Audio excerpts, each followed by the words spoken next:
سورہ کہف کا نام تو سنا ہے نا، حدیث میں اس کی بڑی فضیلت بھی ہے۔ ایک کام آپ لوگ ضرور کریں کہ دیکھو جو حافظ قرآن نہیں ہے نا، وہ کچھ متعین صورتیں ضرور یاد کریں قرآن مجید کی، ٹھیک ہے؟ پورا قرآن حفظ نہیں ہوتا، کچھ متعین صورتیں ہیں، جیسے سورہ یاسین ہے، سورہ ملک ہے، سورہ ملک کی تو بڑی فضیلت ہے، اسی طرح سورہ کہف ہے، یہ بھی زبانی یاد کریں، سورہ سجدہ ہے، یہ بھی زبانی یاد کریں، اور 30واں پارہ بھی مکمل زبانی اور 29واں بھی مکمل زبانی ہے۔ یہ دو پارے ہر ایک کو حفظ ہونے چاہیے، 29واں اور کیونکہ نمازوں میں پڑھے جاتے ہیں، 29واں 30واں مکمل یاد کر لیں، سورہ یاسین یاد کر لیں، سورہ ملک یاد کر لیں، اور سورہ کہف یاد کر لیں، سورہ سجدہ یاد کر لیں، سمجھ رہے ہیں؟ سورہ واقعہ یاد کر لیں، سورہ رحمان بھی یاد کر لیں، اگر سورہ رحمان یاد کرنا ذرا مشکل ہے، سورہ واقعہ یاد کر لیں۔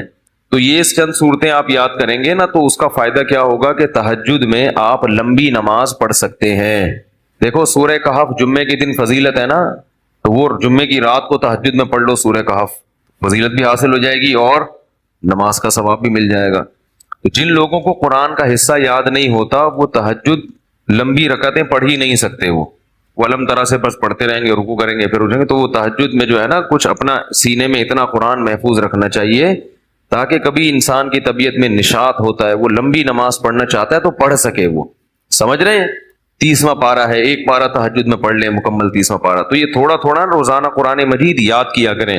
کیا ہو گیا بھائی؟ روزانہ آج سے عزم کریں کہ ہم روزانہ قرآن کا بے شک کچھ نہیں 4 لائنیں زبانی یاد کر لیں گے، ایک صفحے 15 لائنوں والا قرآن لے لیں، کیونکہ زیادہ تر حافظ میں نے دیکھے 15 لائنوں کے، ایک ہی ہمیشہ یاد، جب بھی قرآن حفظ کرنا ہے نا تو ایک ہی جیسے قرآن سے حفظ کرنا ہے، ورنہ بہت کنفیوز ہو جائیں گے۔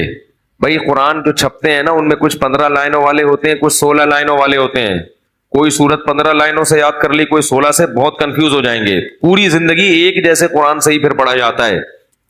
تو آج سے یہ ہمت کر لیں، جتنے لوگ فیس بک پہ بھی سن رہے ہیں، نیٹ پہ بھی سنیں گے، آپ لوگ بھی جو موجود ہیں، روزانہ قرآن کی 3-4 لائنیں زبانی یاد کرنی ہے، ان متعین صورتوں کی 3-4 زیادہ بوجھ نہ ڈالیں اپنے اوپر ورنہ مایوسی ہو جاتی ہے۔ تو اس میں بڑی برکت ہوگی، 1-2 سال میں بہت ساری صورتیں یاد ہو چکی ہوں گی۔ میں نے جو قرآن مجید حفظ کیا ہے نا، تو میرا حفظ کرنے کا شروع میں ارادہ نہیں تھا، میرے پاس ٹائم ہی نہیں تھا۔ اللہ تعالیٰ میرے بڑے بھائی کو جزائے خیر دیں، وہ حافظ قرآن ہیں، ہم نے کسی الگ سے قاری سے نہیں پڑھا، اپنے بڑے بھائی سے ہی پڑھا ہے۔ تو وہ ہمیں روزانہ سب بہن بھائیوں کو لے کے صبح صبح بیٹھ جاتے تھے فجر کے بعد، اور ہمیں انہوں نے پڑھانا، قاعدہ تو میرے والد صاحب نے پڑھا دیا تھا، نورانی قاعدہ، اور کچھ دعائیں یاد کرا لی، باقی بڑے بھائی نے پھر قرآن پڑھانا شروع کیا۔ تو جب میرا قرآن ختم ہوا تو انہوں نے کہا کہ اب کچھ صورتیں یاد کر لو، تو مجھے سورہ کہف یاد کرا دی، تھوڑی صبح دے بیٹھتے تھے 15 منٹ 20 منٹ آدھا گھنٹہ روزانہ، باقی پھر اسکول جانا ہے باقی کام ہوتا، بس روزانہ اتنی دیر بٹھاتے تھے۔ تو وہ روز تھوڑی تھوڑی صورتیں یاد کر کے بہت ساری صورتیں یاد ہو گئیں، تو پھر مجھے حفظ کرنے کا شوق پیدا ہو گیا کہ یار جب اتنی ہو گئی تو پورا یاد کرو قرآن۔ تو میں نے بہت تھوڑے سے عرصے میں طلب علمی کے دوران الحمدللہ حفظ مکمل کیا ہے، پڑھائی کے دوران۔ تو ایک دفعہ ذوق پیدا ہو جائے گا نا تو پھر خود مزہ آئے گا، خود لطف آئے گا اس میں۔ تو سورہ کہف بھی مشہور صورت ہے جو پڑھی جاتی ہے، نبی صلی اللہ علیہ وسلم نے فرمایا جو سورہ کہف کی جمعے کو تلاوت کرے گا، جمعے کی رات کو بھی کر سکتے ہیں تلاوت، ایک روایت میں جمعے کی رات کا بھی تذکرہ ہے، تو آپ نے فرمایا کہ وہ دجال کے فتنے سے محفوظ رہے گا۔ کہف عربی میں کہتے ہیں غار کو۔ اس میں 2 بلکہ 3 واقعات ہیں، 2 تو بڑے ہی دلچسپ ہیں۔ پچھلی قوموں میں چند نوجوان تھے جو ایمان لے کر آئے، جو کیا کیا انہوں نے، لیکن وہ جس ملک میں وہ رہتے تھے وہاں کا بادشاہ بڑا ظالم تھا، وہ ایمان والوں کو زندہ رہنے نہیں دیتا تھا۔ تو ان نوجوانوں نے مل کے یہ کہا کہ ہم یہاں رہ کر اپنے ایمان کی حفاظت نہیں کر سکتے، ایمان ظاہر کریں گے یہ ہمیں مار دیں گے، تو ہم اس ملک کو چھوڑ کر کہیں نکلتے ہیں۔ یہ بڑی قربانی ہوتی ہے اپنا ملک چھوڑ دینا اللہ کے لیے۔ ہمیں چھوڑنے کی ضرورت اس لیے نہیں ہے کہ ہم چھوڑ کے جائیں گے کہاں، یہ بڑا مسئلہ ہے نا۔ تو ہم یہیں رہ کے دین پر عمل کریں، اور الحمدللہ اللہ کا شکر ہے اتنا ہے کہ جو کرنا چاہے تو عمل کر سکتا ہے۔ تو انہوں نے کہا کہ اب ہم کیا کرتے ہیں، یہاں سے نکلتے ہیں۔ اب اللہ نے دیکھو ان کے ساتھ کیسی رحمت کا معاملہ کیا۔ اصل میں یہود و نصارہ اس واقعے کو جانتے تھے، تو وہ نبی کی نبوت کا امتحان لے کے لیے انہوں نے نبی سے یہ واقعہ پوچھا کہ اصحاب کہف کا کیا واقعہ ہے۔ یہود و نصارہ تو جانتے تھے، ان کی آسمانی کتابوں میں بھی تھا، تاریخ سے بھی نقل ہوتا چلا آ رہا تھا نا، بڑا دلچسپ واقعہ تھا، تو یہ چیزیں تو پھر سینہ بسینہ نقل ہوتی ہیں. لیکن یہ واقعات مشہور تھے مدینہ میں جہاں یہود و نصارہ رہتے تھے، اہل مکہ کو ان چیزوں کا علم نہیں تھا. تو انہوں نے نبی کا امتحان لینے کے لیے پوچھا کہ اصحاب کہف کا کیا واقعہ ہے. تو اس پر اللہ تعالیٰ نے سورہ کہف نازل کی اور بتایا انہم فتیۃ آمنوا بربہم، چند نوجوان تھے جو اپنے رب پر ایمان لائے. اکثر توبہ کی توفیق جوانی میں ملتی ہے، چاہے گناہوں سے توبہ کرنی ہو یا کفر سے توبہ کرنی ہو. میں نے بوڑھوں کو بہت کم دیکھا اسلام قبول کرتے ہوئے، بلکہ دیکھا ہی نہیں. جتنے میں نے غیر مسلمان ہوتے ہوئے اپنی زندگی میں دیکھے ہیں وہ سب کیا ہوتے ہیں؟ جوان. حالانکہ اس وقت مزے اڑانے کی عمر ہوتی ہے. تو پتہ یہ چلتا ہے کہ جوانی میں توبہ آسان ہے، بڑھاپے میں توبہ مشکل. کیوں؟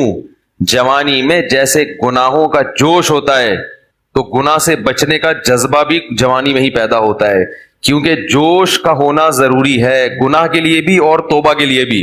کیا ہو گیا بھائی ایک آگ بھڑکتی ہو نا جسم میں، گناہ کی بھی آگ بھڑکتی ہے اور گناہ سے توبہ کے لیے بھی جذبہ چاہیے. بڑھاپے میں جذبات کیا ہو جاتے ہیں؟ ٹھنڈے.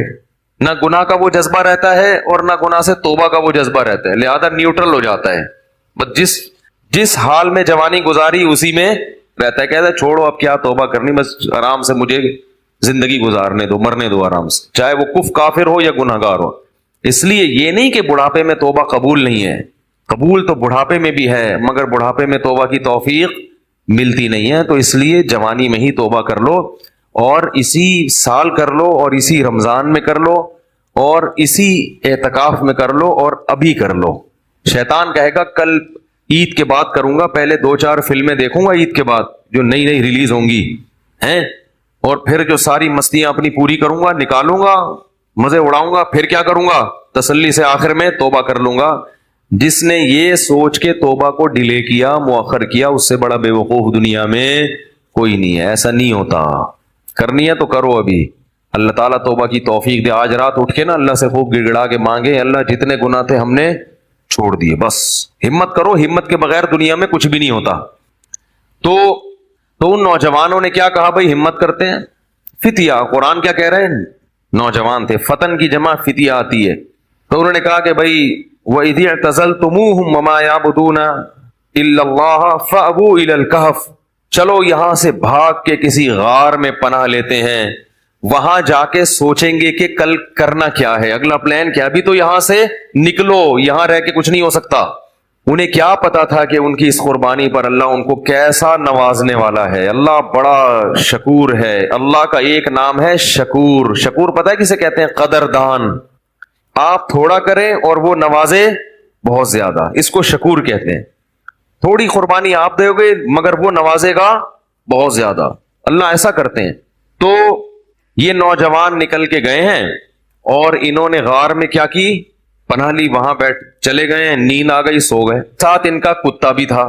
حفاظت کے لیے کتا رکھنا بولو بھائی جائز، بلا وجہ کتا رکھنا حرام ہے. نبی نے فرمایا جس نے بلا وجہ کتا رکھا روزانہ 1 قیرات اس کی نیکیاں کم ہوتی رہیں گی. 1 قیرات پہاڑ کے برابر ہوتا ہے. روزانہ اس کی نیکیاں ضائع ہوتی رہیں گی. اسلام میں کتا پالنا بلا وجہ جائز نہیں ہے. ضرورت کے لیے، شکار کے لیے پال سکتے ہیں. شکاری کتے ہوتے ہیں نا کہ شکار وکار کرنا ہے، یا گھر میں طوطے پالے ہوئے تو ان کی شکار کے لیے کتا رکھا ہوا ہے. تو یہ ہوتا ہے طوطوں کی حفاظت کے لیے کتے رکھنے پڑتے ہیں بعض دفعہ. تو لیکن کتے کو بتا دیں کہ صرف طوطوں کی حفاظت کے لیے ہے. لوگ کتا پالتے ہیں ڈاکوں سے حفاظت کے لیے، اس کو بتاتے نہیں ہیں، وہ ہر ایک کو کاٹنا شروع کر دیتا ہے. تو وہ اپنا کتا بھی ساتھ لے گئے حفاظت کے لیے کہ بھائی کہیں پہرے وہرے کا کام آئے گا. تو غار میں ان کو نیند آئی اور کتا کہاں بیٹھا ہوا ہے؟ غار کے کنارے پہ. وہ حفاظت کے لیے بیٹھا ہوا تھا کہ بھئی کوئی آئے گا تو بھونک کے ان کو بتائے گا بھئی بندہ آیا ہوا ہے کوئی. تو اب جو ہے قرآن کہتا ہے کہ ہم نے ان پہ نیند کو مسلط کر دیا، سو گئے. وَلَبِثُوا فِي كَهْفِهِمْ 300 سِنِينَ وَازْدَادُوا 9 309 سال سوئے ہیں. کتنے؟ 309 سال. وَنُقَلِّبُهُمْ ذَاتَ الْيَمِينِ وَذَاتَ الشِّمَالِ، اگر انسان ایک ہی پہلو پہ لیٹا رہے نا تو زمین کھا جاتی ہے اس کو. تو اللہ فرماتے ہم ان کو کروٹیں بھی دلاتے رہے.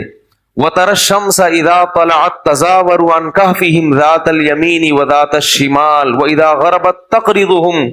جب سورج نکلتا تھا تو وہ بھی کترا کے نکلتا تھا، روشنی جائے گی مگر تیز دھوپ نہیں جائے گی، تاکہ سورج کی جلن، سورج کی کرنیں ان کی اسکن کو خراب نہ کریں.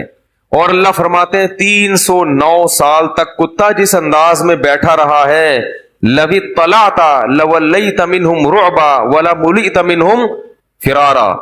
وہ کیا ہے؟ لَوِ اطَّلَعْتَ عَلَيْهِمْ لَوَلَّيْتَ مِنْهُمْ فِرَارًا وَلَمُلِئْتَ مِنْهُمْ رُعْبًا.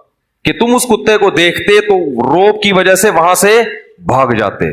اللہ نے کتے پر ایسا روب ڈال دیا کہ کوئی بھی اس کے قریب پھٹک نہیں سکتا، تاکہ ایسا نہ ہو کہ 309 سال میں ظاہر ہے کتنے لوگ یہاں سے گزریں گے غار میں جا کے ان کو کوئی نقصان نہ پہنچائے. تو کتے کی ایسی وحشت. 309 سال کے بعد اللہ نے ان کو اس دوران کیا ہوا؟ وہاں حکومت کا کیا ہو گیا؟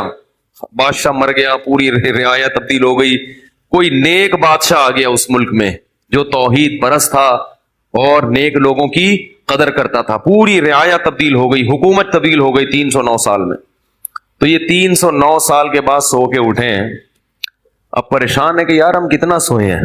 کسی نے کہا کہ ہم 24 گھنٹے سوئے ہیں، کسی نے کہا کہ نہیں بھائی آدھا، کیونکہ یہ تو سوچ ہی نہیں سکتے تھے نا اتنے 100 سال تک ہم سوتے رہے. تو ایک نے کہا کہ اللہ ربکم اعلم بما لبثتم، اللہ کو پتا ہے بھائی کتنا سوئے ہیں، چھوڑو اس بحث میں کیا پڑھنا، 24 گھنٹے یا آدھا دن یا ایک دن، چھوڑو کیا کرنا اس بحث. تو ایسا کرو فبعثوا بورقکم هذه الى المدینہ. کیا ہوا بھائی؟ فبعثوا بورقکم هذه الى المدینہ. یہ سکہ رائج الوقت لے کے جاؤ. کیا کرو؟ سکہ رائج الوقت. یہ رائج الوقت میں خود لگا رہا ہوں کیونکہ آج کسی کا نکاح پڑا ہے نا جمعے میں، اس میں لکھا تھا 1 لاکھ روپے سکہ رائج الوقت. تو یہ پرانی اصطلاحات پتہ نہیں لوگ کیوں استعمال کرتے ہیں بھائی. تو رائج الوقت ہی ہے اور کیا ہوگا. بیوی رائج الوقت ہے، دولہا رائج الوقت چل رہا ہے، تو سکہ بھی کون سا ہوگا؟ رائج الوقت ہی ہوگا. تو انہوں نے کہا کہ یہ سکے لے کے جاؤ، کرنسی لے کے جاؤ. فَلْيَنْظُرْ أَيُّهَا أَزْكَىٰ طَعَامًا، اور دیکھ کر آؤ کون سا پاکیزہ کھانا ہے، کیونکہ غیر مسلم ریاست ہے، حلال ملنا. اس سے پتہ چلتا ہے کہ غیر مسلم اسٹیٹ میں رہنا بڑا مشکل کام ہے. لوگ یورپ امریکہ میں جا کے جو آئے کھا لیتے، کہتے بسم اللہ پڑھ کے کھا لو، یہاں کیا حلال حرام، اتنا مشکل کام ہے. نہیں، آپ کو تحقیق کرنی پڑے گی. غیر مسلم ملک میں گوشت کھانا آپ کے لیے حلال نہیں ہے جب تک کہ یقین نہ ہو کہ یہ حلال طریقے سے ذبح کیا گیا ہے. اور محض حلال کا ٹھپا کافی بولو یار نہیں ہے. کہتے اس پہ حلال کا ٹھپا لگا. حلال کا ٹھپا لگانے میں کتنے ٹائم لگتا ہے. لوگوں نے مہریں بنا کے رکھی ہوئی، حلال لکھا ہوا ہے، ہر چیز پہ سور پہ بھی ٹھپا لگا رہے ہیں حلال. جو چیز آ رہی ہے اس پہ کیا لگا دیتے ہیں؟ حلال کا ٹھپا. جو بھی ان ملکوں میں رہتے ہیں ان کی ذمہ داری ہے کہ چکن کھا رہے ہیں، بکرا کھا رہے ہیں، جا کے پہلے تحقیق کریں کہ اس کمپنی میں حلال ہے بھی یا نہیں ہے. مشینی ذبیحہ ہماری تحقیق میں حلال نہیں ہے. قرآن میں صاف ہے کہ جس جانور پر اللہ کا نام نہ لیا جائے اسے کھانا جائز نہیں ہے. اور نام لینے کا مطلب انسان نے نام نہ لیا ہو. مشین کا نام لینا کافی، مراد یہ کہ انسان اس پہ نام لے. تو انسان کا اللہ بسم اللہ اللہ اکبر پڑھنا ضروری ہے. تو یہ بھی پاکستان کی ایک فضیلت ہے کہ یہاں الحمدللہ حلال گوشت وافر مقدار میں ملتا ہے، یقینی حلال ہوتا ہے، اپنے سامنے سے ذبح ہوتا ہے، بالکل صاف نظر آ رہا ہوتا ہے. بڑی نعمت کی بات ہے. بعض ملکوں میں شروع ہو گیا ہے لیکن جہاں بھی گیا ہوں مزہ نہیں آیا، مشکوک ہے، اطمینان نہیں ہوتا. تو فَلْيَنْظُرْ أَيُّهَا أَزْكَىٰ طَعَامًا، دیکھ کر پاکیزہ مال لے کر آؤ. کہ غیر مسلم ہے، پتہ نہیں مردار بھی کھاتے ہوں گے، تو حلال تلاش کرو. وَلْيَتَلَطَّفْ، اور ذرا احتیاط سے جانا. لا یشعرن بکم احدا، کسی کو پتہ نہ چلے تمہارے بارے میں. چپکے سے جانا، رومال ڈال کے اور پتلی گلی سے راشن خرید کے، کھانا خرید کے لے آنا. انہم ان یظہروا علیکم یرجموکم، کیونکہ ان کو اگر ہمارا پتہ چل گیا ہمیں پتھروں سے مار کے ہلاک کر دیں گے. اتنے دشمن تھے اسلام کے. او یعیدوکم فی ملتہم، یا زبردستی تمہیں اسی دین میں لے آئیں گے. ولن تفلحوا اذا ابدا، پھر تو تم کبھی بھی کامیاب نہیں ہوگے، نقصان ہو جائے گا. ہم تو نہ اس دین میں دوبارہ جا سکتے ہیں اور نہ ہم قتل ہونا چاہتے ہیں کہ پتھروں سے ہمیں کوئی ہلاک کرے. لہذا چپکے سے جاؤ اور پتلی گلی سے واپس آ جاؤ. وہ جب چپکے سے گیا تو وہ دیکھ کے حیران ہو گیا، وہ یہ کیا ہے بھائی، یہ تو وہ علاقہ ہی نہیں ہے بھائی. تو علاقہ ہی چینج ہو گیا ہے. علاقہ کیا ہو گیا ہے؟ چینج ہو گیا ہے. سندھ والے جو ہے نا علاقے کو کہتے ہیں علاقہ، کہتے ہیں علاقے کی بات ہوتی ہے بھائی. تو یہ تو پورا علاقہ چینج ہو گیا. تو وہ حیران کہ وہ بادشاہ کہاں ہے. انہوں نے کہا کہ وہ بادشاہ تو بھائی 300 سال پرانی بات ہے, اس کے زمانے کی تو ٹرینیں بند ہو گئی ہیں, کون سے بادشاہ کی بات کر رہے ہیں؟ اس نے کہا بھائی وہ بادشاہ. انہوں نے کہا بھائی وہ پرانے زمانے کا قصہ ہے. انہوں نے پھر وہ کرنسی دکھائی, انہوں نے کہا یہ کرنسی تو 300 سال پہلے اسٹیٹ بینک نے پابندی لگا دی تھی, یہ کون سی کرنسی لے کے گھوم رہے ہو؟ بہرحال چونکہ تاریخی کتابوں میں نقل ہوتا چلا آ رہا تھا کہ چند لوگ تھے جو ایمان قبول کر کے ملک چھوڑ کر چلے گئے تھے, تو پھر انہوں نے اس کو بھی بلایا اپنے باقی ساتھیوں کو, پھر تحقیق ہوئی تو لوگوں کو یقین آ گیا کہ یہ اللہ نے کیا کیا ان کے ساتھ, ایک کرامت کا معاملہ کیا ہے کہ چونکہ یہ ایمان لائے تھے تو اللہ نے ان کو اس بادشاہ کے شر سے بچانے کے لیے 300 سال بعد والے جہان میں منتقل کر دیا ہے. تو اب لوگ ان کے عقیدت سے ہاتھ پاؤں چومنے لگے, اور وہ بڑا ان کی جو ہے نا عقیدت اور محبت کرنے لگے, اور ان کے انتقال کے بعد وہاں انہوں نے لوگوں نے ایک مسجد بنائی اللہ کو یاد رکھنے کے لیے.